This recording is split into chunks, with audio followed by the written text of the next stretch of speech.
Welcome back to Phoenix Wright Ace Attorney. Today we're going to start the first trial in Case 5. How did the investigation go yesterday, Mr. Wright? Frankly, there's still a lot of gray areas.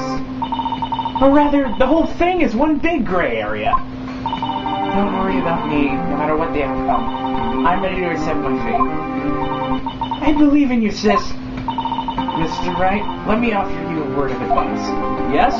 A defense attorney should never believe their client. The defendant is called to trial because they are suspected of wrongdoing. Never forget that. Miss Sky, you remind me a lot of Mia, but there is one decisive difference between you and her. And that is, you're not a defense attorney. I believe it's almost time for the trial. Good luck, Mr. Wright. We're gonna need it. Thanks for that. My first trial without a Fae helping me. No one's going to bail me out this time. I'll be alone in there, so I have to discover the truth all by myself. Let's do it, Mr. Wright. I'll be with you the whole way. So how could you possibly help? And of course, we're starting at 10 a.m. Courtroom number 9. So that seems odd. It seems like way too many courtrooms, but hey, crime rate's going up. The court is now in session for the trial of Miss Lana Sky. The defense is ready, Your Honor. The prosecution has been ready for a while, Your Honor. Edgeworth. I haven't been in court since Edgeworth's trial. It's been a while now. I hope that personal feelings will not be a part of the proceedings today, Mr. Wright. I will choose the path I think is right regardless of what those around me might say. The judgment to be made here is in our hands, not those of anyone else. Very well, Mr. Edgeworth. Your opening statement, please. Chief Prosecutor Lana Sky has committed an unpardonable crime. Not only this, but she was rash enough to commit it in the prosecutor's office lots. Wow, he's much more forceful in person. I suddenly feel like confessing to everything. However, she will now pay for her rashness with her life. I was a witness to her crime, a professional witness. Well then call your first witness, Mr. Edgeworth. The prosecution calls its first witness, Miss Angel Star, to the stand. The Cough-Up Queen? Yep, it's her. Haven't I seen you somewhere? You ordered the caviar lunch, right? Oh, caviar! I've never eaten caviar before. The judge is really wolfing it down. And for you I have a fiesta bowl. Thanks. Will the witness state her name and profession? And you, sir. Did you order the fingerprint lunchbox? It is too early for lunch. Your name and profession, please.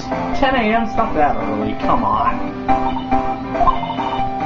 Well, Your Honor, how does it taste? So this is why everyone raves about caviar. It's so tasty it hurts. I always thought caviar would taste like pickled tapioca. What the heck does pickled tapioca taste like?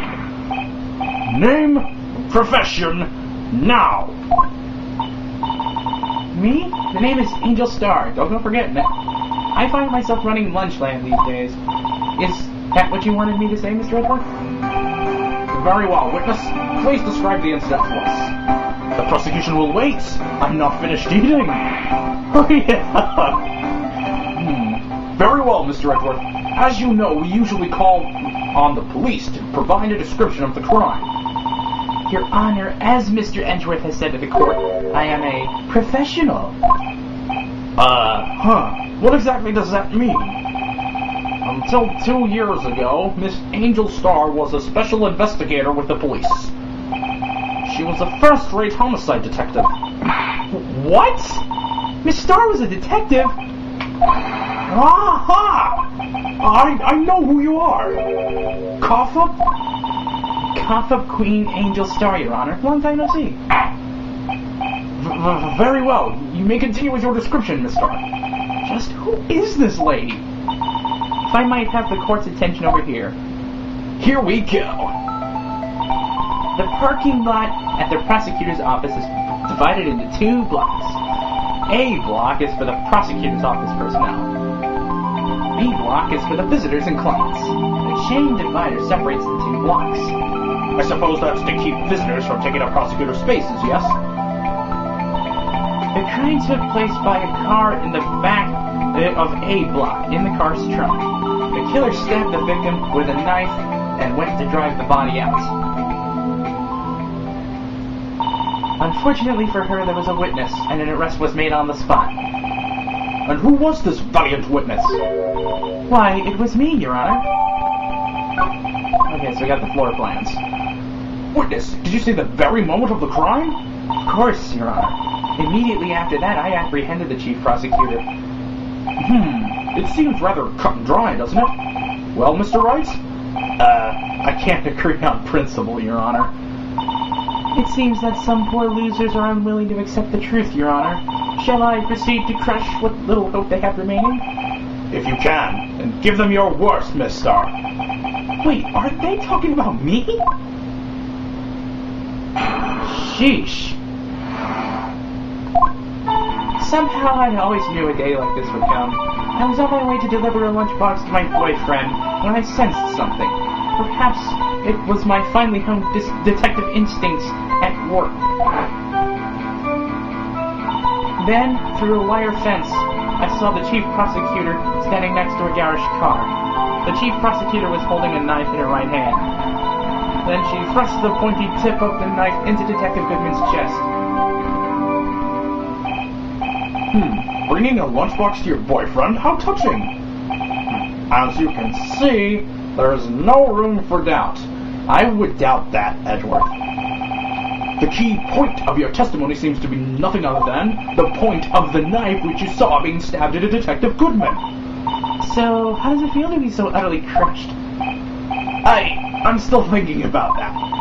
It's merely a flesh wound, Mr. Wright. Very well, Mr. Wright. You may cross-examine the witness.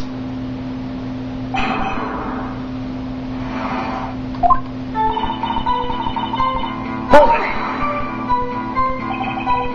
How did you know? I respect the prosecutor's basic abhorrence of crime, yet their methods are ugly and twisted. Twisted methods will always lead to tragedy. The lunch lady's uniformed opinion is duly noted. Given that they are used to erasing inconvenient evidence at their whim, killing off a detective that knew too much is merely an extension of that. Star, do you have something personal against prosecutors? I felt I had found my dream job when I became an investigator, and if I hadn't been laid off by those prosecutors over there, I'd still be one. Laid off? She was fired. To me, prosecutors are nothing more than worms. That said, I'm a pro, as you know.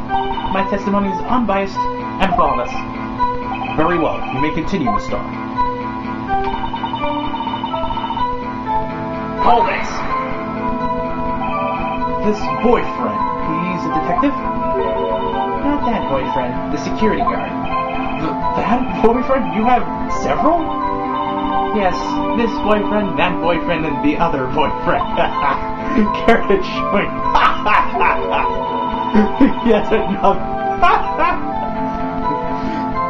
Yet another boyfriend position is still open for applicants. I'll stick with the lunch. Note to self, the judge had to think. Security guard room is in the lot, the A block. It's up on the second level, so you can see everything from there. That would be the room with the security sign. No fucking duh! Incidentally, you did bring your lunchboxes by car. Since I'm a visitor now, I parked in B block. So, she was in B block when she witnessed the crime.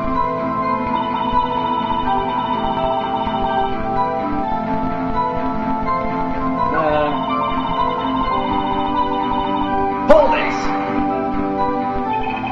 By garage car, you mean? Mr. Edgeworth's car, yes.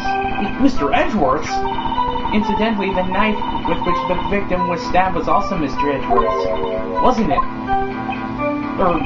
Indeed, it was. What an odd case this is. Judge, it's only going to get worse. And the person you saw, you are sure it was the defendant? I saw her from no further than 30 feet away. I am certain it was her. If she's telling the truth, we're doomed. Let's just do what we can. Even if we don't have any proof, we can always complain. Witness, in your testimony you clearly stated the following. Prosecutors are nothing more than worms. Ergo, you are a biased witness. You might want to keep those silly opinions to yourself in the future, rookie. Huh? Rookie? Unless you're willing to risk the consequences of doubting me. I'll fry you like a fritter, crispy on the outside, chewy on the inside. That was inspiring. I believe I've heard that tagline elsewhere. Could you cry plagiarism? I may be relegated to the lowly post of lunch lady, but my instincts are honed. A photograph? You took this? The moment I witnessed the crime, my reflexes took over, and snap, I took a picture. In fact, one of my lunchboxes is rigged with a camera. I suppose that's more exciting than just hanging it around your neck.